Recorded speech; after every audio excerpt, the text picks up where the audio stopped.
പാലക്കാട്ടെ കോട്ടായിൽ സംഘർഷാവസ്ഥയ്ക്ക് ഏകദേശം ശമനമായിരിക്കുന്നു. കോൺഗ്രസിന്റെ മണ്ഡലം കമ്മിറ്റി ഓഫീസിൽ ചുവപ്പ് പെയിന്റടിക്കാനുള്ള ശ്രമമാണ് സംഘർഷത്തിലേക്ക് പോയത്.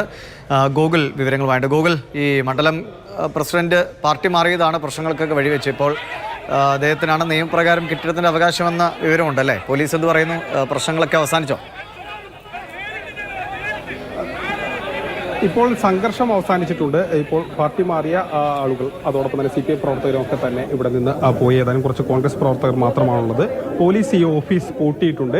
ഇതിന്റെ കാര്യത്തിൽ ഒരു വിശദമായ ചർച്ചയും പോലീസ് സ്റ്റേഷനിൽ വെച്ച് സംഘടിപ്പിച്ചിട്ടുണ്ട്. ഏതെല്ലാം രീതിയിൽ എന്തെല്ലാം ആണ്, അതായത് നിയമപരമായിട്ടുള്ള കാര്യങ്ങളുള്ളത്, അവകാശങ്ങൾ വരുന്നത്, അവർക്ക് ഈ ഒരു ഓഫീസ് കൈമാറുമെന്നുള്ളതാണ് പോലീസ് അറിയിക്കുന്നത്. അതിന്റെ ഭാഗമായാണ് ഈ ഓഫീസ് പൂട്ടിയത്. അതായത് പോലീസിൽ നിന്ന് നമുക്ക് ലഭിക്കുന്ന വിവരമനുസരിച്ച് 3 മാസത്തേക്ക് വാടക കരാർ 11 മാസത്തേക്കുണ്ട്. അതിൽ 3 മാസത്തേക്ക് മാറ്റങ്ങൾ സാധ്യമല്ല. അത് ഉടമ ഇത്തരത്തിൽ മോഹൻകുമാറിനും അദ്ദേഹത്തിന് ഏത് പാർട്ടിയിലാണോ പ്രവർത്തിക്കുന്നത് ആ പാർട്ടിക്കും പ്രവർത്തിക്കാം എന്നുള്ള രീതിയിലാണെന്നുള്ളതാണ് എഗ്രിമെന്റിൽ കാണുന്നത്. പക്ഷെ അതേസമയം തന്നെ ഉടമയും ഈ ഇവിടെയുള്ള കോൺഗ്രസ് പ്രവർത്തകർ ബന്ധപ്പെട്ടിരുന്നു. അവർ പറഞ്ഞത് അവർ മാറ്റും, അല്ലെങ്കിൽ ഇത് കോൺഗ്രസിന് ഇതിന്റെ അവകാശം നൽകുന്നതിന് വേണ്ടിയുള്ള നടപടികൾ സ്വീകരിക്കാമെന്ന് ഉടമ ഫോണിൽ സംസാരിക്കുന്നത് നമ്മൾ കേട്ടിരുന്നു. ഈ വിഷയത്തിൽ ഒരുപക്ഷെ ഇപ്പോൾ അയാൾ പാർട്ടിയുടെ സ്ഥാനത്തിരുന്ന ഒരു കെട്ടിടവുമായി കരാറുണ്ടാക്കുമ്പോൾ ആ പാർട്ടിയുടെ പ്രവർത്തനങ്ങൾക്ക് വേണ്ടി ഇത്ര കാലത്തേക്ക് വാടകയ്ക്ക് എടുക്കുന്നു എന്നതല്ലേ? അല്ലാതെ നിശ്ചിത കാലം ഇതായിരിക്കും, പിന്നീട് ഇയാളുടെ ഇഷ്ടത്തിനനുസരിച്ച് അങ്ങനെ ഒരു എന്താ കരാറിൻ്റെ വ്യക്തത എന്ന് വരുത്തും? അതായത് മോഹൻകുമാർ എന്ന് പറയുന്ന വ്യക്തിയാണ് ഇവിടുത്തെ മണ്ഡലം പ്രസിഡന്റായി ഉണ്ടായിരുന്നത്. അദ്ദേഹം മണ്ഡലം പ്രസിഡന്റായിരുന്ന കാലത്താണ് ഈ വാടക കരാർ പുതുക്കിയത്.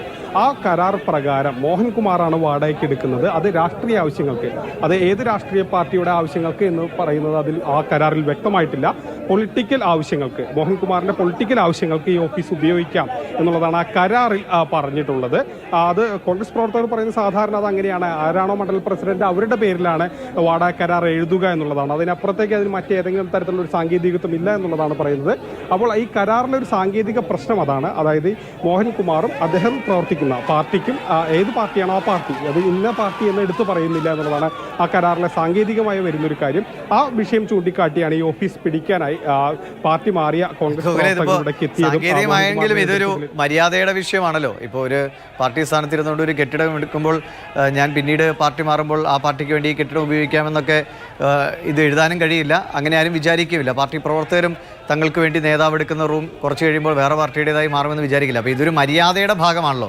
അയാൾ പാർട്ടി മാറിക്കഴിഞ്ഞാൽ ആ കെട്ടിടം കോൺഗ്രസിന് വേണ്ടി ഉപയോഗിച്ചിരുന്നാണെങ്കിൽ അതിനെ ഒഴിഞ്ഞു കൊടുത്തിട്ട് അദ്ദേഹത്തിന് മറ്റു രീതിയിൽ ഉപയോഗിക്കുക. അതല്ലേ മര്യാദ? തീർച്ചയായും അതൊരു പ്രധാനപ്പെട്ട വിഷയമാണ്. അതായത് ഈ സാങ്കേതികത്തേക്കാളൊക്കെ അപ്പുറം നമ്മൾ കാണാറുള്ളത് അങ്ങനെയാണ്. ഏത് നേതാവാണോ പാർട്ടി മാറുന്നത് അവർ പാർട്ടി മാറും. അതിനപ്പുറത്തേക്ക് ഏതെങ്കിലും തരത്തിൽ ഈ രാഷ്ട്രീയ പാർട്ടികളുടെ ഓഫീസുകൾ ഇത്തരത്തിലുള്ള മാറുന്ന കാഴ്ചകളൊന്നും തന്നെ നമ്മൾ അങ്ങനെ കണ്ടിട്ടില്ല. അപ്പോൾ കുറച്ച് കോൺഗ്രസ് പ്രവർത്തകർ കൂടി ഇവിടെയുണ്ട്. ഇപ്പോൾ ഇതിപ്പോൾ ഒരു പ്രധാനപ്പെട്ട ഒരു വിഷയമായി വരുന്നത്, സാധാരണ നമ്മൾ പലപ്പോഴും ഈ പാർട്ടി മാറുന്നതാണെങ്കിൽ ഓഫീസ് മാറുന്ന ഒരു കാഴ്ച ഉണ്ടാകാറില്ല. സാധാരണഗതിയിൽ ഇപ്പോൾ ഇയാൾ കോൺഗ്രസിൻ്റെ മണ്ഡലം പ്രസിഡന്റ് എന്ന നിലയ്ക്കാണ് ഇവിടെ ഉണ്ടായിരുന്നത്. അതുമായി ബന്ധപ്പെട്ടിട്ടാണ് ഇയാൾ യഥാർത്ഥ ഓണറിൻ്റെ അടുത്ത് പോയിട്ട് ഞാൻ മണ്ഡലം പ്രസിഡന്റാണ് എന്ന് പറഞ്ഞിട്ടാണ് അയാൾ എഗ്രിമെന്റ് അടിച്ചു കൊടുത്തിരിക്കുന്നത്, ഈ ഓഫീസിന്റെ ഓണർ. ഈ കരാറിൽ കോൺഗ്രസ് എന്ന് പറയുന്ന ഒരു പാർട്ടിയുടെ പ്രവർത്തനത്തിന് വേണ്ടി എന്ന് എവിടെയും പറയുന്നില്ല എന്നാണ് ആൾ പറയുന്നത്. കോൺഗ്രസ് ഓഫീസിനാണല്ലോ പറഞ്ഞിരിക്കുന്നത്, ഒരു പാർട്ടിയുടെ പറയുന്നത്. ഇത് ഇന്ത്യൻ നാഷണൽ കോൺഗ്രസിന്റെ ഒരു 100 കൊല്ലത്തെ പാരമ്പര്യമുള്ള ഒരു ബിൽഡിംഗ് ആണ്. അത് ഒരു കാരണവശാൽ കോൺഗ്രസ് പാർട്ടി സ്വിച്ചിട്ട പോലെ പാർട്ടി മാറുന്ന കാലത്ത് ഇനി ഒരു പാർട്ടി നേതാവ് പാർട്ടിയുടെ ആവശ്യത്തിന് വേണ്ടി കെട്ടിടമെടുക്കുകയാണെങ്കിൽ അണികൾ ശ്രദ്ധിക്കുക, അത് ഇന്ന പാർട്ടിയുടെ മാത്രം പ്രവർത്തനങ്ങൾക്ക് എന്നുകൂടി കരാറിൽ എഴുതി ചേർക്കേണ്ട സ്ഥിതിയാണ്. അല്ലെങ്കിൽ പെയിന്റുകൾ മാറും, ആളുകൾ മാറും.